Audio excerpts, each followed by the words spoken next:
You know that classic picture of the hydrogen atom, right? A tiny little electron zipping around a proton, kind of like a mini solar system. It's simple, it's familiar, and according to one really fascinating framework, it's just completely wrong. So today, we are going to tear that picture down and rebuild it from scratch, not as a bunch of particles, but as a single, unified vibration. So what if? This is really the core question behind the MMU framework. It suggests that what we think of as particles and forces are really just different expressions of a much deeper geometric structure. And to understand hydrogen in this brand new light, we first have to get our heads around the very stage it's all happening on, spacetime itself. Okay, so if we're going to build a whole new kind of atom, we've got to start with a new kind of space. And in the MMU, that means you have to forget everything you know about a smooth, empty vacuum. Instead, I want you to picture reality as being built on a kind of crystal-like lattice, a very specific and, well, very active geometric grid. And here it is. This is the fundamental unit. Instead of a continuous fabric, imagine all of spacetime is made of these things. They're called cells. It's like a crystal substrate for the whole universe. But here's the kicker. The most important stuff isn't happening in the space we see, but inside every single one of these cells. You see, each of these cells has this incredibly rich inner life. Think of it as having 3 hidden ways it can vibrate or move. There's the W2 mode, which acts like an electric pulse. Then there's the W3 mode, which is a twist, a kind of torsional motion that generates magnetism and spin. And finally, the W4 mode is a change in its volume. And that's the very source of gravity. These aren't just abstract ideas. These are the hidden gears of reality. Now, this is maybe the most crucial rule in this whole system. We can never directly see those hidden W2, W3, and W4 oscillations. Never! All of physical reality, everything we can touch and measure, is just a projection, like a shadow of that deeper motion onto a single observable axis we call W1. You know, it's like a really complex 3D object casting a simple 2D shadow. We only ever get to see the shadow. All right, so now we've got our new spacetime. And we've got the rule of projection. So let's use them to build the 2 components of hydrogen, the electron and the proton. And as you're about to see, they are definitely not what you think they are. So in the MMU, an electron isn't a tiny little dot. It's actually the simplest, most stable way a single one of those cells can oscillate. That's it. A proton, on the other hand, is a much more complex beast.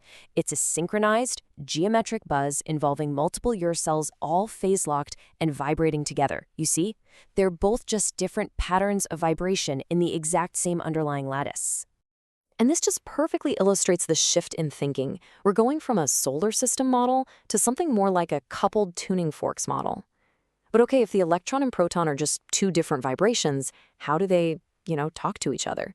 How do they lock together to form a stable atom? This is where a totally new concept comes into play, the S node. The S node acts like a synchronization hub. It's not a particle, it's not a force carrier, it's a geometric interface that makes sure the electron's simple oscillation and the proton's more complex one stay perfectly in time with each other. It's like the conductor of this tiny atomic orchestra. Now, it's really, really important to get what the S node isn't. It is not a new particle we have to go find in a collider, and it's not some new force field. You should think of it more like an emergent property. Like the vortex that forms when water goes down a drain. It's a geometric feature that just arises from the interaction itself. It's literally the shape of their connection. So, okay, this S node locks the 2 oscillations together. But this seemingly simple idea has a really profound consequence. It totally rewrites our understanding of why atoms are stable in the first place, and it gives us a pretty surprising origin for the weird rules of quantum mechanics. Standard physics tells us that electrons are bound by these strict quantum rules that dictate what orbits they can have. But the MMU suggests we've got it completely backwards. There are no external rules. Instead, stability is just a consequence of resonance. An atomic state can only exist if the vibrations of the electron and the proton lock together into a perfect repeating cycle. If they don't, they just fall out of sync and dissolve. And this equation right here is the mathematical key. Now, don't worry about the symbols, just focus on the idea. For a state to be stable, the total twist and turn of all its hidden vibrations has to bring it back perfectly to where it started. That's what a whole number multiple of 2 pi means, a complete, perfect cycle. If those cycles don't close, the vibration is unstable and it just fizzles out. This is where the quantum in quantum mechanics comes from. It's not some magic rule, it's just the requirement for a stable geometrical resonance. And this coupled system has another really neat consequence. Remember, the electron isn't orbiting a fixed proton. Both the electron and the proton are dynamically dancing around the shared S node. And that totally changes how we should think about their mass.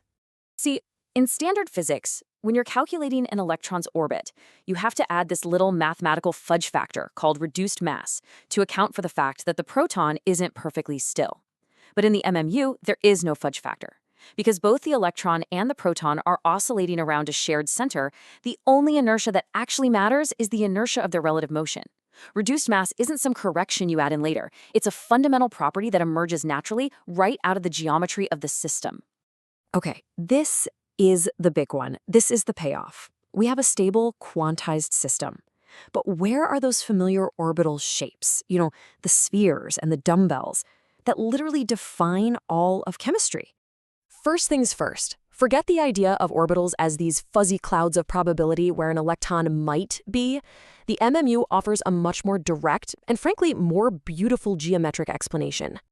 And here it is. This is the aha moment. Orbitals are the projected shadows of the atom's internal geometric dance. They are the visible, standing wave patterns that are created by those stable, phase-locked oscillations happening back in those hidden W2, W3, and W4 dimensions. So, that simple, spherical S orbital, well, that's just the projection of the simplest, most fundamental standing wave pattern. And those dumbbell-shaped p orbitals, they're the projections of a more complex stable resonance, one that has more of that torsional, twisting structure. Every unique orbital shape we see is just the shadow cast by a different stable mode of vibration in the atom's hidden internal geometry. So let's pull all these pieces together now. Let's look at the final, complete picture of the hydrogen atom, as seen through the lens of this MMU framework.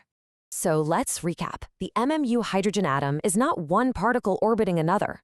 It's a single, phase-locked system of electron and proton vibrations.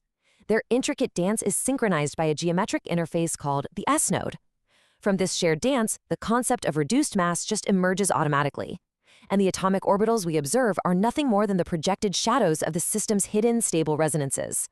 And honestly, this is the key takeaway.